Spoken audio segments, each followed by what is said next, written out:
Okay, guys, this is how you crack an egg redneck style. Hey, Mom! This is how you crack an egg redneck style.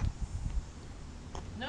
Do it where the other one is. I don't want it all over. No offense. Sorry. I want a place to clean would be good.